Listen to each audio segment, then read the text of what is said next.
सुब्रमण्यम जयशंकर एक ऐसी पर्सनैलिटी जिसके बारे में पूरी दुनिया में चर्चा होती है।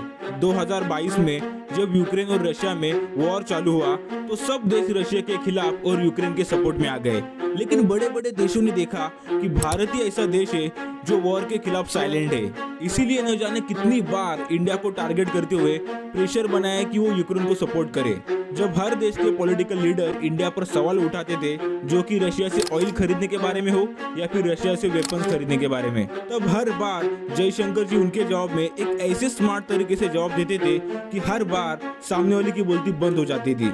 अभी भी अगर इंडिया के किसी भी मामले में अगर कोई भी कंट्रोवर्शियल सवाल होता है तो उनके जवाब में जयशंकर जी इतनी पोलाइटली, इतने शांत तरीके से जवाब देते हैं कि सामने वाले को फिर से चुपचाप बैठना पड़ जाता है। दोस्तों, न जाने कितनी बार जयशंकर जी ने इंडिया के दूसरे देशों के साथ रिलेशंस बहुत अच्छे किए हैं। लेकिन दोस्तों, आपने कभी सोचा है कि जयशंकर जी जो अभी फिलहाल हमेशा ट्रेंडिंग में रहते हैं, लेकिन ये हमेशा ऐसा नहीं था। न जाने कितने संघर्ष करने के बाद वो आज देश के एक्सटर्नल अफेयर्स के मिनिस्टर है। कहा जाता है कि देश के अगले प्राइम मिनिस्टर सुब्रमण्यम जयशंकर भी हो सकते हैं। आखिर कैसे उनको इतनी सक्सेस मिली और क्या है उनकी हिस्ट्री जिनके बारे में हर देश जानना चाहता है। तो चलिए बिना किसी देरी के देखते हैं सुब्रमण्यम जयशंकर जी की जर्नी। डॉक्टर सुब्रमण्यम जयशंकर। आई सुब्रमण्यम जयशंकर। पूर्व विदेश सचिव एस जयशंकर को भी जगह दी गई है। एस जयशंकर ने चुनाव नहीं लड़ा, ऐसे में उन्हें मंत्री बनाए जाने से लोगों को हैरानी हो रही है। भारत के विदेश मंत्री एस जयशंकर। हम ये तो जानते हैं कि एस जयशंकर पर पीएम मोदी को काफी भरोसा है। दोस्तों, कहानी शुरू होती है 9 जनवरी 1955 को दिल्ली में, जहाँ पर जयशंकर जी का जन्म होता है। जयशंकर जी एक तमिल फैमिली से बिलोंग करते हैं। उनके फैमिली में माँ का नाम सुलोचना और पिता का नाम के सुब्रमण्यम है और उनके 2 भाई भी है। अभी 2023 में देखा जाए तो जयशंकर जी का एक भाई इतिहासकार है और दूसरा भाई IAS ऑफिसर है। जयशंकर जी के लाइफ में सबसे बड़ा प्रभाव उनके पिता का था, क्योंकि पिता एक भारतीय रणनीति मामलों के एक विश्लेषक थे और सिविल सर्वेंट भी थे। इसलिए उनको पहले से ही राजनीति और देश के लिए कुछ कर गुजरने की दिलचस्पी थी। आगे जाकर जयशंकर जी ने दिल्ली में द एयर फोर्स स्कूल में अपनी पढ़ाई पूरी की। दिल्ली यूनिवर्सिटी से सेंट स्टीफेंस कॉलेज से रसायन विज्ञान से भी पढ़ाई पूरी की। बाद में जयशंकर जी वहां पर ही नहीं रुके, आगे जाकर वे राजनीति विज्ञान में MA और MPhil की डिग्री हासिल की।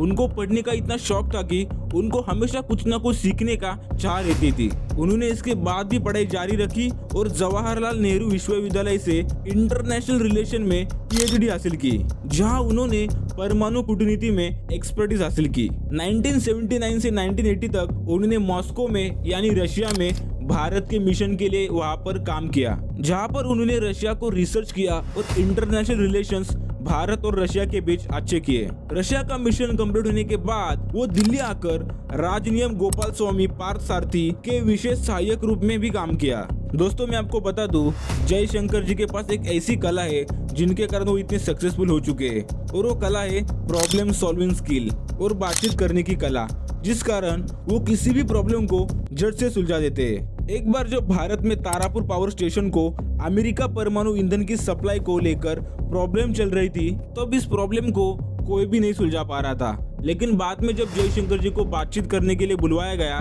तो उन्होंने झट से प्रॉब्लम सॉल्व कर ली। इसी कारण इनकी कम्युनिकेशन स्किल भी बहुत अच्छी है। आप उनके वीडियोस में देखते ही होंगे कि वो कितने शांत तरीके से बात करके सामने वाले को बोलती बंद करवा देते हैं। 1985 से 1988 तक वो वॉशिंगटन DC में भारतीय दूतावास में पहले सेक्रेटरी थे। वहाँ पर भी उन्होंने इंटरनेशनल रिलेशन को मजबूत करने के लिए काम किया। जयशंकर जी हमेशा कुछ साल एक कंट्री में काम करके दूसरे कंट्री में जाते थे।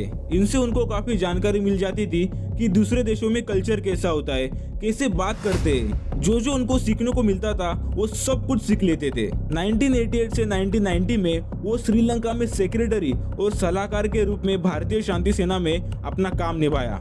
उसके बाद 3 साल तक बुदापेस्ट में भी भारतीय मिशन में काउंसलर थे।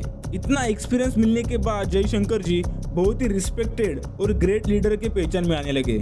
इनकी चर्चा अब दिल्ली के राष्ट्रपति तक पहुंच गई थी। इसीलिए बाद में राष्ट्रपति शंकर दयाल शर्मा जी के सेक्रेटरी के रूप में काम किया और साथ साथ राष्ट्रपति के भाषण भी जयशंकर ही लिखने लगे। राष्ट्रपति शंकर दयाल शर्मा हर जगह भाषण तो दे रहे थे, लेकिन शब्द सब जयशंकर जी के लिखे हुए थे।